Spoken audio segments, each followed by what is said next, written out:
오늘 우리에게 주신 하나님의 말씀은 창세기 27장 1절부터 14절까지의 말씀입니다. 구약성경 37쪽입니다.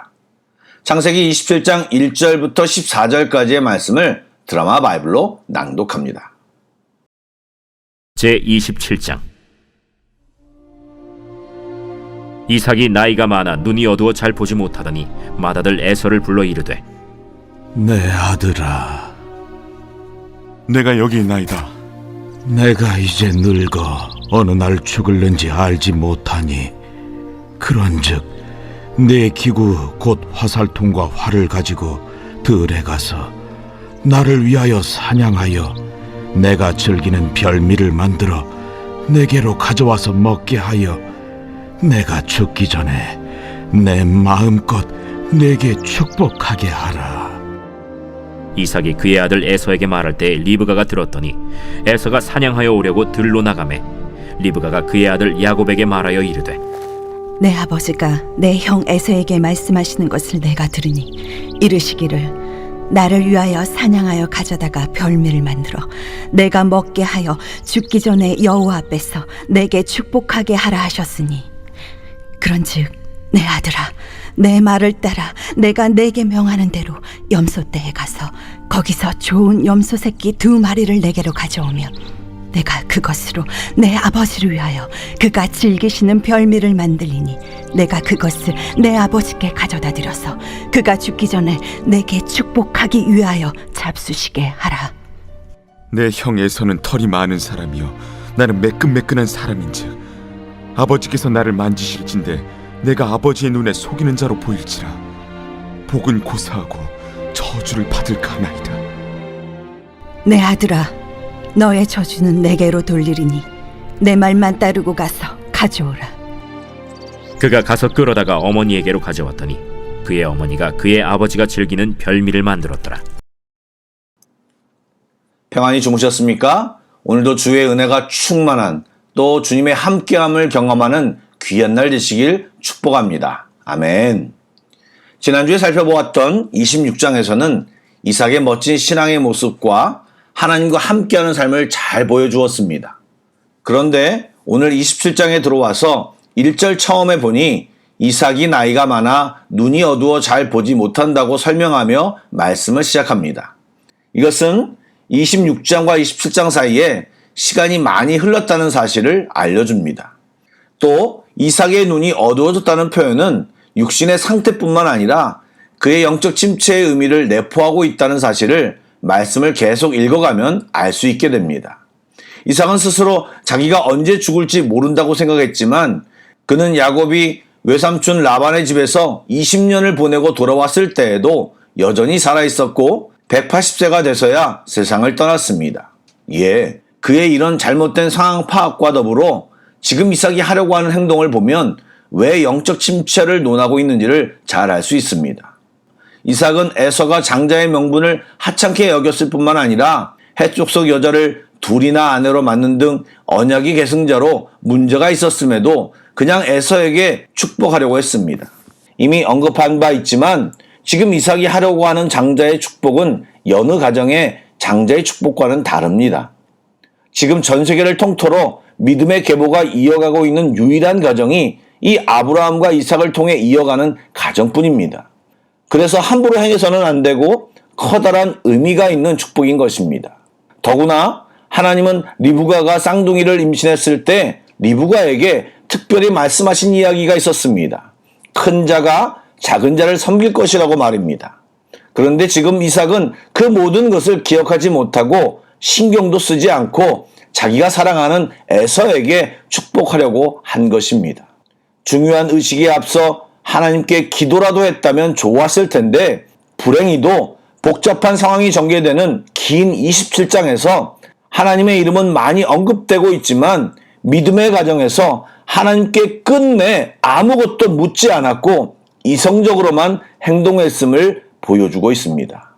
기도하지 않고 하나님의 지도함을 받지 않는 사람의 미래는 절대로 잘 될 수가 없습니다. 그리고 어릴 때부터 제단 위에 제물로 오르고 여호와 이레를 몸소 체험한 당사자인 이삭도 이렇게 믿음 없는 자처럼 행동할 수 있다는 사실을 우리는 기억해야 합니다. 또 신앙의 삶은 절대로 자연적으로 되지 않습니다. 늘 깨어 점검하고 하나님과 소통하며 말씀과 기도로 주님 앞에 머물지 않으면 누구라도 영적 침체를 겪을 수 있음을 알고 힘써 노력해야 합니다. 이삭과 에서의 대화를 들은 리브가는 에서가 들로 나가는 것을 보고 야곱에게 아버지를 속이고 축복을 받으라고 지시합니다. 말씀을 잘 살펴보시면 이때 리브가는 이삭이 에서에게 한 말을 반복하는데 이삭의 말에 나라는 말이 계속 반복되었듯이 리브가의 말에도 똑같이 나라는 말이 반복되고 있습니다. 여러분, 아담과 하와의 타락 때부터 우리의 생각의 기준이 하나님이 아니라 내가 되면 인간은 죄에 빠질 수밖에 없습니다. 리브가는 나름 약삭빠른 방법으로 자신이 편애하는 아들 야곱이 축복을 받도록 교묘한 술수를 썼습니다. 그 결과가 무엇입니까? 축복은 받았지만 그로 인해 리브가는 사랑하는 야곱을 하란 땅 오라버니 라반 집으로 피신시켜야 했고 성경 기록상 리브가는 다시는 야곱을 만나지 못했던 것으로 보입니다. 또한 야곱은 아버지 이삭으로부터 단 한 푼의 유산도 받지 못했고 또 외삼촌을 섬기며 모은 재산 중 거액을 형 에서에게 바쳐야 했고 20년간 마음을 졸이며 살아야 했습니다. 여러분, 이것이 죄의 특성입니다.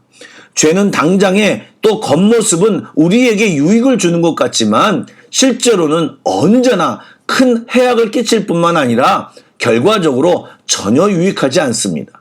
이 진리를 잊지 말고 꼭 기억해야 합니다. 아멘. 야곱은 어머니 리브가의 말을 선뜻 따르지 못합니다. 그것이 하나님 앞에서 범죄이기 때문이 아니라 실패할 경우 오히려 저주를 받을 가능성이 높았기 때문입니다. 분명히 축복은 하나님의 복을 빌어주는 것인데 하나님이 기뻐하지 않는 방법으로 축복을 받아도 하나님의 복을 받을 수 있으리라는 생각 자체가 어리석은 것입니다. 리브가는 심지어 그 저주를 자기에게로 돌리라고 말하고 있는데 아들을 향한 저주를 자기가 대신 받을 수 있으리라는 생각 역시 틀린 생각입니다.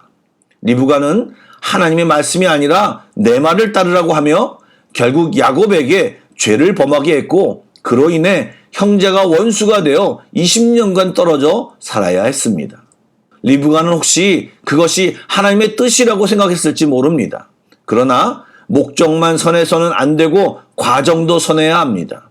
목적이 하나님의 뜻이라면 그 과정과 방법도 하나님의 뜻이어야 합니다. 그리고 그렇게 하나님의 뜻과 방법으로 행하면 그 결과를 하나님이 책임지십니다. 그러나 사람의 방법과 판단이 동원되었다면 그 결과는 사람이 책임져야 합니다. 이것이 믿음의 가정인 이삭 가정에서 일어난 상황입니다.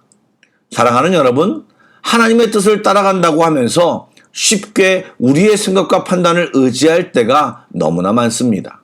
주의 뜻을 묻고 겸손히 내 권리 같은 착각을 내려놓고 주를 의지할 때, 또 하나님이 기뻐하시는 방법을 선택하고 순종할 때 하나님이 일하시고 여호와의 이레를 우리는 기쁨으로 볼 것입니다. 이 아침에도 주를 의지하여 열심히 기도하는 우리 모두가 되기를 축복합니다. 아멘. 기도하겠습니다. 소망의 하나님, 어제는 주님을 잘 따라가다가도 오늘 미끄러지고 넘어지는 것이 저희들입니다. 그러기에 주님을 날마다 매 순간 붙잡는 노력을 해야 합니다. 선줄로 알았다가 넘어지는 사람이 너무나 많습니다. 이 시간 겸손히 주께 나아가 주의 뜻을 구하고 지혜를 구하는 모든 성도들에게 말씀하여 주시고 은혜를 부어 주시옵소서. 엎드려 주의 이름을 부르는 자들에게 주여 오늘 응답하여 주옵소서. 그렇게 하실 하나님을 찬양하며 예수님의 이름으로 기도드립니다. 아멘. 계속해서 찬양곡을 묵상하시고 합심기도와 개인기도로 나아가겠습니다. 주님만 경배하며 나아갑시다.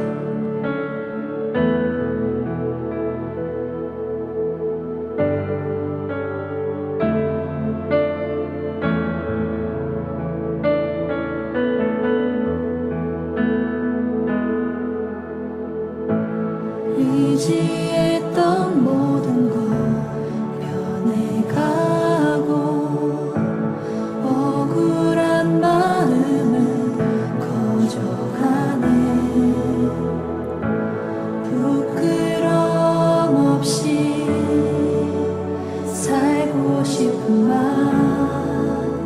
주님 하시네.